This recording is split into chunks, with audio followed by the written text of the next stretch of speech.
Welcome to Harnessing Your Wealth with Billy Peterson. As the founder and CEO of Peterson Wealth Services and a former #1 ranked jockey, Billy knows what it takes to succeed. In this podcast, Billy and his team will help equine enthusiasts, business owners, and retirees understand the keys to financial freedom. Saddle up and get ready for a ride you won't soon forget on how you can harness your wealth. Hello, sports fans. This is Billy Peterson once again. I am here with couple of guests that I wanted to introduce to you. I have Nate Reeve of Reeve and Associates. Nate, welcome to the show. Thank you. Excited to be here.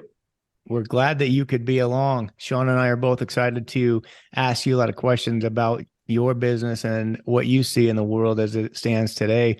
So this is Harnessing Your Wealth. And Nate's a guest with us on our show. We're going to ask him a lot of questions. He has been in business world for a long time, most of his life. And we were going to give him a minute to share with our listeners a little bit about his company and what he does. So Nate, please tell us a little bit about yourself, your background, and a background on Reeve and Associates, if you will. Sure. Reeve and Associates was founded about 78 years ago. I am a third generation owner, started by my grandpa to my dad, and I eventually bought my dad out about 13 years ago. I started doing engineering, surveying. I started surveying when the 4-foot survey rod was taller than me. And so I've been doing this for quite some time. I am tall, so that means quite a bit. I've been out there for a long time surveying. When I first looked into going into engineering surveying, it was something that I did not want to do. I was looking at almost doing anything but that, just so I did not fall into the family business, particularly since I did love math in high school. But got home from a LDS mission and it fit. I tried all kinds of other professions, and this just fit my personality, who I am, and been doing it ever since. So it's always fun for us to listen to people talk about family-owned businesses, because I would say most times that younger generation is wanting to find their own identity, move on, not work for dad. And it's interesting to hear you talk about how you came back to that. It's kind of like moving away from home and finding your way right back there after you go explore the world. So what was it that made you kind of want to go your own way and then come back? Was there something that you just kind of triggered in your mind? I think really it's exactly what you said, Billy. I didn't want just to follow in the family business just to do it. It takes a lot of education, a lot of experience to get to that point, and I just didn't want to follow that path just to follow it. I also really love the medical degree and the medical profession, and so that's what I looked heavily into. But it just didn't fit me. I love being indoor, outdoors, being hands-on, seeing what I can design with my team, seeing it being built, going by and seeing the hundreds, if not thousands of projects that we design locally, seeing it constructed. And it gives you a lot of sense of satisfaction. That's neat to hear. How many people do you guys employ there at Reeve and Associates now? We have almost 40. 40. And then you have clients all over the country. Is that correct? Yeah, we go all over the Western United States, almost doing more projects out of state than we do in state. What type of clients are you helping out, Nate? We focus on commercial, residential, industrial design projects. So we do everything from really large box tenants. We do probably 4,000 apartment designs a year, townhome, single family, every commercial made, and again, also industrial. So are you marketing your services out there to the world, or is it mostly by referral at this point? The majority of it is referrals. We do have a great business development department, but the majority of our clientele is return clientele. Oddly enough, we still have some clients that worked with my grandpa. And so they are very old themselves, and they are old school. If I was to put a contract in front of them, they would be very insulted. It is a handshake. It's a meeting, and it's a handshake. You say, this is what I'm going to do, and you do it. And they do it. And it works really well. I like that. Yeah, in a lot of ways, you wish we could have more of that in today's society, with legal liabilities and lawsuits, everyone wanting to fight. So in your life, Nate, I mean, you obviously taken over the family business, but I'm sure you've brought your own flavor to it. What do you do on a daily basis? What is it that you do when you go to work? I wish I could say I did more engineering. A lot of it is just more project management, client relations. I do find a lot of satisfaction in that. But yeah, it consists of some long days. I often tell individuals if they are interested in starting a business, that's great, but just know that the business owns you. You do not necessarily own the business.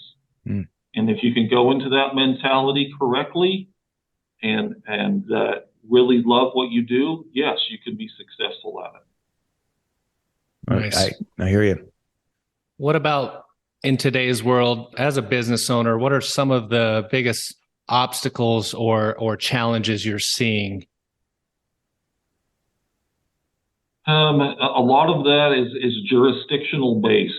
A lot of jurisdictions are pro-growth and some of them are not. So when we have clients that want to do projects in certain jurisdictions, the more government is involved, the dramatically the harder it is for a project to get approved and built or even started. And so the more levels of government is involved in a jurisdiction, if we have to deal with Army Corps of Engineers or dealing with a DOT or dealing with a county, a city, it's just the higher you go up in government, the harder and slower it is. So not to pick on any states, but how's California to work in? California is a very difficult jurisdiction. We have probably 15 or so projects currently in California, and it is a very slow, difficult jurisdiction. I can imagine. And it may have something to do with the number of people that are exiting the state. I would agree. Personally, I have family members that do live in California, and I would much rather live in Utah. We agree. We're pretty biased, I guess, but we like it here. In light of that, and this is where I want to go in, I think some of our listeners would have interest in your thoughts and perspective on this, but economically, you guys are kind of at the forefront. When we look at your business and whether it's growing, whether revenues are increasing and projects are picking up or slowing down, has a lot of view or impact, if you will, on what is going to be happening down the pike with the economy. I think it's a leading indicator to determine if people are out there wanting to build something or if they're pulling on the reins and maybe deciding to hold back a little bit, being cautious about what's coming. So give us some light on that topic as far as your business. Is it accelerating or slowing down or just holding its own? So we are accelerating, and we are very diversified in the markets. I think of an individual in the design, architectural, engineering world, if they're very pigeonholed into one specific use, that could be detrimental as we go through those economic cycles.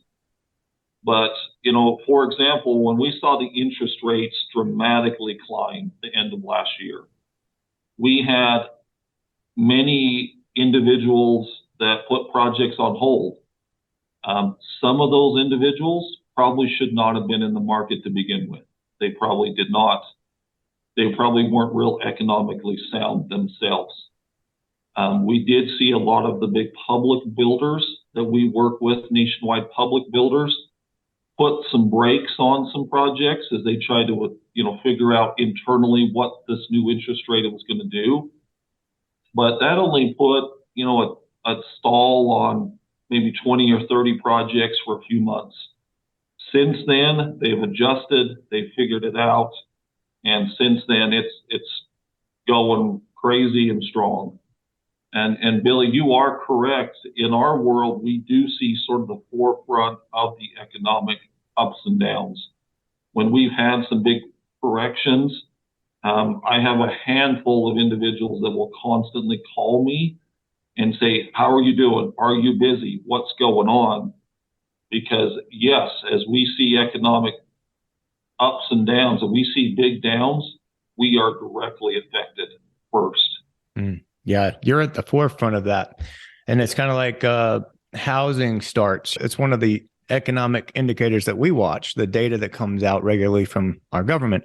Now, sometimes we question some of the data that's being supplied, even on the reports on inflation. I think sometimes it gets a little bit more hand selected in certain pockets, but we're watching it. And of course, when you see rates hiked faster than we've ever had in our history of our country, they are absolutely trying to tame inflation.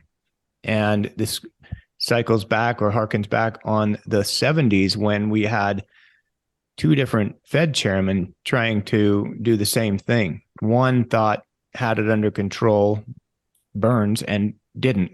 Then you had Volcker, who had to step in and just absolutely knock it in the teeth. And, that sent a lot of people exiting things like this. So the economy had to slow down in order to get inflation tamed. We are not there yet in this effort.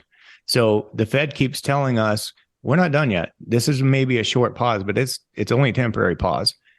In economic circles, they're speculating on how many more hikes do we have? When do they pause? When do they actually consider lowering rates? So we're not there in our mind yet. What are you seeing? And are you comfortable with the level of interest rates that people have accepted as a new normal? I think Utah, again, as we work in Utah and lots of different states, Utah is sort of a bubble. We do see that Utahns generally are more conservative. They are able to budget and save maybe a little bit better than others. But I think, in my opinion, we are seeing the interest rates and people have accepted them as maybe the new norm. But it does dramatically affect our big multifamily projects. As these individuals are having to go out and to get very large loans from the big players in the nation, yes, that is causing some havoc on loans to those, 3,000-4,000 unit style projects. Excuse me, we're almost in the home stretch for the episode. But before we cross the finish line, I just want you to know that you can contact Billy and his team at www.petersonws.com or by visiting the show notes. Now, back to harnessing your wealth.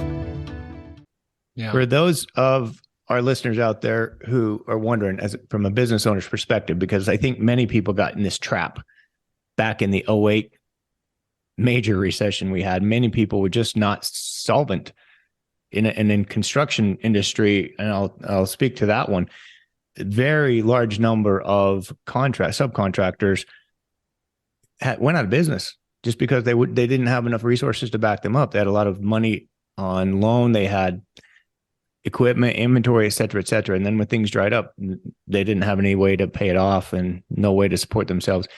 So how is your business positioned, and are you making any adjustments in light of what you see coming down the pike? Just inherently, I am very conservative. And so, yes, I do keep very close track of our accounts receivable. I do keep a lot of money in reserve inside the business for the rainy day fund. Having I mean, I'm not an old timer, but at the same time, I have been through enough of these ups and downs in the recession to know you always have to be prepared. I don't take it lightly that those 40 team members here at the office, I am supporting them and their families. And so I don't take that lightly. Whenever we hire someone new here at the office, I look as if I can support them throughout their entire career. I'm not someone who wants to hire someone for 6 months because that's too disruptive on them and their family. And so because of that, yeah, we take it very seriously, and we do watch the economy, stay diversified, and stay on top of accounts receivable. Nice.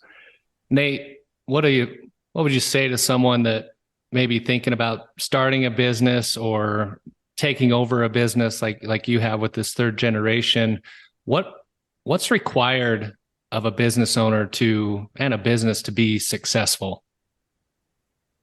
I think for a business to be successful, we live in the land of great opportunity. I think if an individual is willing to work and surround himself with good, honorable, loyal employees, you can succeed. But to stay successful means you have to stay vested in that business. I often see individuals that are trying to diversify and own multiple businesses or have multiple interests going on at the same time. They must just be much better than I am. I can't diversify that way. I need to stay focused on what is in front of me and what makes me successful and what makes my team successful. And by doing so, the business is successful. I like it. Good advice.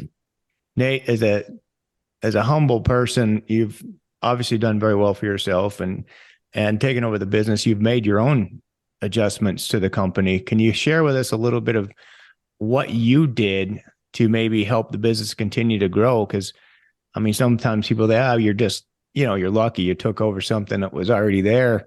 But I'm sure you enhanced what was there. So help us understand a little bit what you did.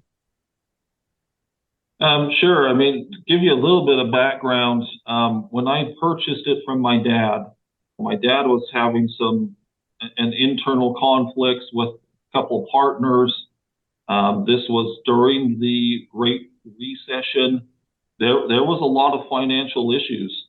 I remember going to the bank. I needed to make payroll at the time was about $30,000 for payroll, and the bank account had $10,000 in it when I purchased it. We set up all of these corporations and these LLCs, but at the end of the day, I'm signing on this personally. And my wife looked at me and said, "What are you doing? Why are you doing this?" And I just felt confident that we could pull this around. So we turned from 12 employees to 40. And again, I think it's a lot of that is based upon staying focused in it, enjoying it, and being very diversified. Not just staying focused on residential, not just staying focused on commercial, but having great clients, surrounding ourselves with great clients, as well as having a business development department, which is very unheard of in an engineering company. We as engineers, I'm really good at speaking nerd, but a lot of times I'm not real good at speaking business development. And that's where you hire someone that's not an engineer that does speak business development. And we have great individuals that do that for us. Would you say that not being afraid of taking risks is another virtue of being a successful business owner? I think certainly taking risks is something that has to happen, but I am one that is very methodical in my risks. I'm willing to go after any different markets or projects or employee if I can know at the end of the day it's going to be successful. $1 million expenditure, I always tell my team, I'm willing to invest $1 million into XYZ, but tell me and show me how am I going to make that successful. Good advice. Very good. Nate, you've always been very calm and level-headed as we've got to get to know you throughout the years. But is there anything that keeps you up at night that makes you worried, either business world or just life in general? One of the things that probably keeps me up at night is just the overall well-being and how my team is doing. We are such a team-based company that, when they have trials in their own lives, they're having marital troubles, their kids are giving them havoc, they have children that are sick or born with different, handicaps, that makes it hard. An employee, a team member brings that to work with them. They talk to me and I'm there to help them the best I can. But no matter however you want to try to separate home life and work life, they all flow together. They have to. Mm-hmm. And so that's what's hard is that, you have production, you want to be efficient, you want to stay everything on schedule, but then real life hits. And so that's probably what keeps me up at night is just my team being there to support them, knowing that life sometimes is really hard and sort of sucks for them personally and individually, and just trying to see what I can do to help them be positive, be happy, and stay committed and stay with Reeve and Associates. I like that. It sounds like a real family environment that you've got going there. We try. Good. Yeah. One thing that I was going to ask is balance of the work life and family life. As a fellow business owner, I had to learn a lot of hard lessons about allowing things to go, let things go that I couldn't control. I found that stress management is as important as business management in a lot of ways, because stress can eat you up, really ruin your health if you allow it to. So what do you do to balance your lives with the work life, with your family life and personal enjoyment? I think that is quite difficult. For years and years, we have gone to Lake Powell, and for years, I would always park the houseboat in a location that I could still get cell phone signal. And it came down to some threatenings from my wife that she was going to throw my phone into the lake. That, yes, you have to find that balance. So now I have got great managers and teams here at work that I have got to rely on and trust so that I can disconnect. Because if you can't disconnect, Billy, just exactly what you were saying, I was going down a path of stressful destruction that wasn't great. I try to exercise and I try to disconnect. My wife does know that after a bad day, if I come home and open up the garage and I sit in my car for 10 minutes while I'm in the garage, she knows that I'm just detoxing so that I don't bring it home with me to my kids. As long as you're not sitting in it with the fumes going and the garage door closed. That's contemplated a few times, but never got that bad. Oh, Nate, and you've had a couple of health scares yourself, so that comes home to roost a little bit more. Correct. Yeah, I almost 7 years ago, I had a large brain tumor removed, and it took months, really almost 18 months to get back to normal. And it really taught me, again, the importance of family, the team, and relying upon others, because I could not do it. Mm-hmm. And it was a big eye-opener for me that there are so many people that we surround ourselves with that really do care. We honestly, at least with my personality, I just needed to trust them more. And by doing so, it allows me to be better, do better, and even do more. I like it. Nate, the name of the podcast is Harnessing Your Wealth. So why don't you share with our listeners, how have you been able to harness your wealth throughout the years? I would say it's probably just slow and simple. Engineering firms do not make a lot of money. We go into it because we like to do it, but it's by those slow and simple steps of not going out there and think, oh, as a business owner, I should or I deserve this. To me, I look at it as business is one thing and me personally is another. And I don't necessarily deserve anything. I work hard, and hopefully someday I can afford that. My own personal opinion is you should never buy a toy unless you can pay cash for it. And that has saved my bacon a lot of times, where I come home after a long day and think, man, I deserve that Polaris razor, but I don't have the money for it. Well, I save my money and then I'm able to buy that later. It's helped me and balanced me and grounded me tremendously. Yeah, no, I'm sure that over the years that served you well. You're very humble. Most people, if they knew you and knew your situation in life, would be in awe because of what you've been able to do and accomplish financially, personally, professionally.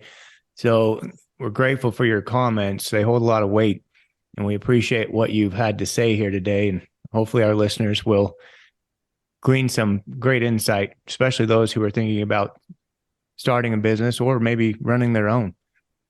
So appreciate you being on the show today, Nate. Yep, no problem. Thank you for the offer. Thank you for listening to Harnessing Your Wealth with Billy Peterson. Before we declare the race official, please click the follow button so you can be notified when new episodes become available. For more information about today's show, please check out the show notes. Visit our website at www.petersonws.com or give us a call at 801-475-4002. Once again, thank you for listening. The information covered and posted represents the views and opinions of the guest and does not necessarily represent the views or opinions of Peterson Wealth Services. The content has been made available for informational and educational purposes only. The content is not intended to be a substitute for professional investing advice. Always seek the advice of your financial advisor or other qualified financial service provider with any questions you may have regarding your investment planning.